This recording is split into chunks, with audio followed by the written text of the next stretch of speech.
Excellence, merci de nous recevoir ici. Merci. Merci aussi de faire une place à, comment dire, à la diaspora Oui.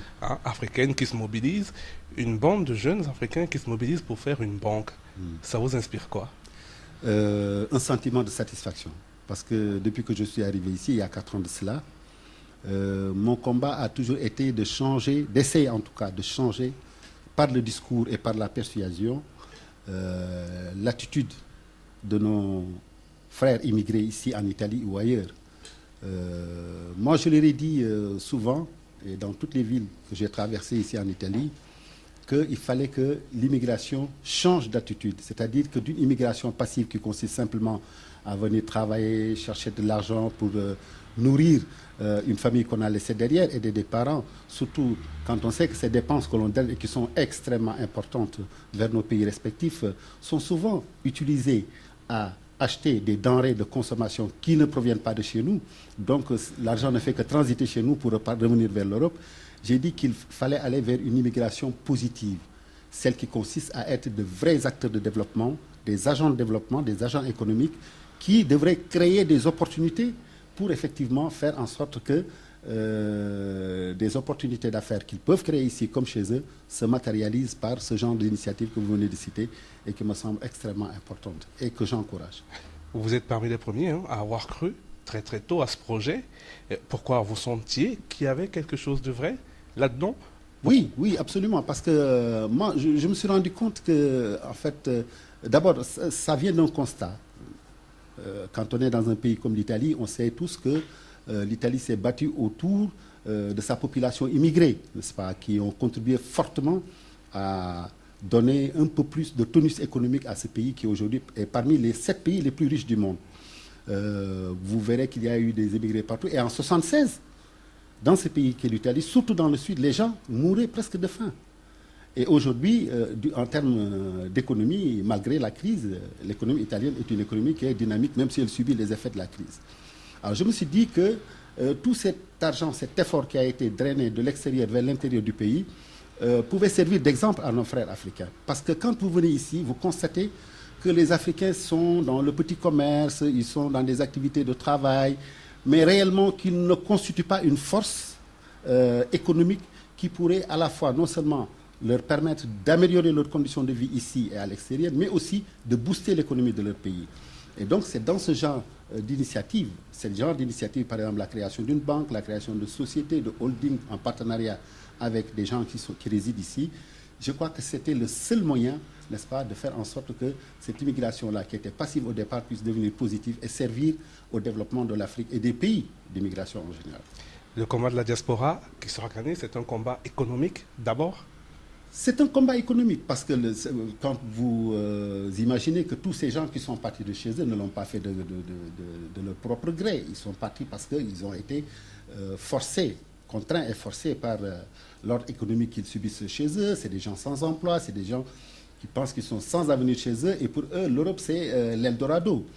C'est vrai qu'il y a des possibilités d'opportunités énormes, même avec la crise actuelle, mais il fallait quand même des efforts d'organisation, des initiatives, n'est-ce pas, de ce genre pour faire en sorte que ce rêve, qui souvent lorsqu'on vient ici et qu'on arrive à perdre son emploi ou à être jeté dans lui, devient un peu le miroir aux alouettes, que ces rêves puissent se réaliser de manière structurelle dans des associations, dans des initiatives économiques qui puissent effectivement être crédibles et donner un élan de plus à l'immigration comme étant un facteur de développement extérieur de nos pays respectifs.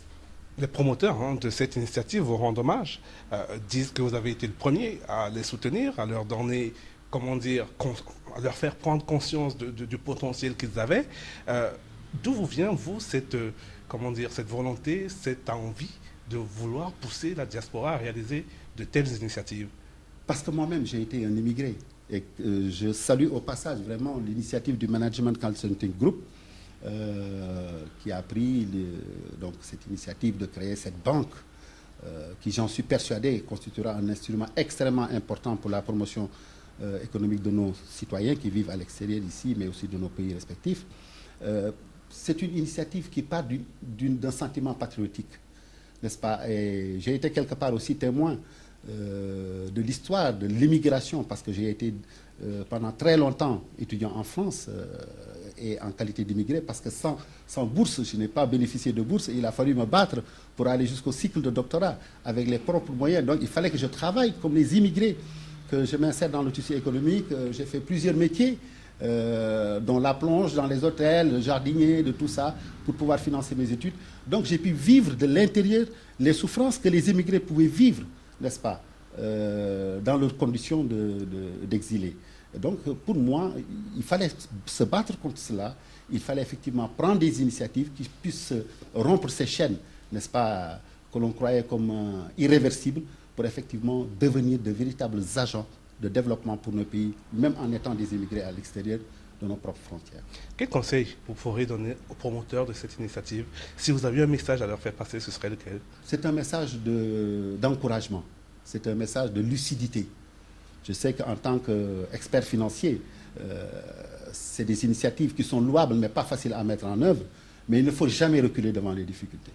Et parce que, comme disait l'autre, il n'y a pas de cité imprenable, il n'y a que des points mal assiégés. Donc il faudra qu'ils fassent preuve de courage, de lucidité, de transparence dans la gestion de cette affaire, et surtout aller vers les populations cibles pour leur expliquer le pourquoi et le comment de cette initiative, parce qu'il faut persuader les gens. Parce que, vous savez, ici, les gens trouvent trop facile, beaucoup plus facile d'aller dans la rue, courir après des marchandises ou des touristes, plutôt que de prendre ce genre d'initiative extrêmement porteuse, mais aussi courageuse, n'est-ce pas? Donc il faut persuader, il faut dans la gestion faire preuve de persévérance et ne jamais reculer devant l'effort.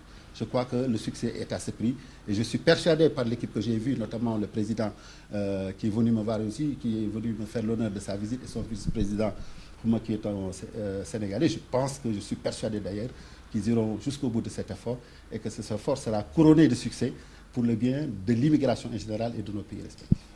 Le mot de la fin, vous partagez leur envie de faire en sorte que cette banque soit panafricaine et éthique, c'est-à-dire qu'une partie des bénéfices seront reversés à des œuvres sociales. Mais je partage parfaitement cette initiative, parce qu'au-delà du fait qu'une banque, sa vocation, c'est de faire le loyer de l'argent, donc de faire des bénéfices, si la banque est éthique, c'est-à-dire une partie des bénéfices qui sont générés devront servir à des initiatives sociales, je pense qu'on ne peut que s'en féliciter et les féliciter de cette initiative.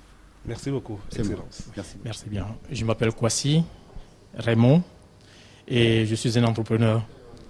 Et mon entreprise opère dans le secteur des instruments de contrôle fiscal depuis 24 ans presque. Et nous sommes un laboratoire autorisé, certifié ISO 9000 à Douai, comme on le dit ici en Italie.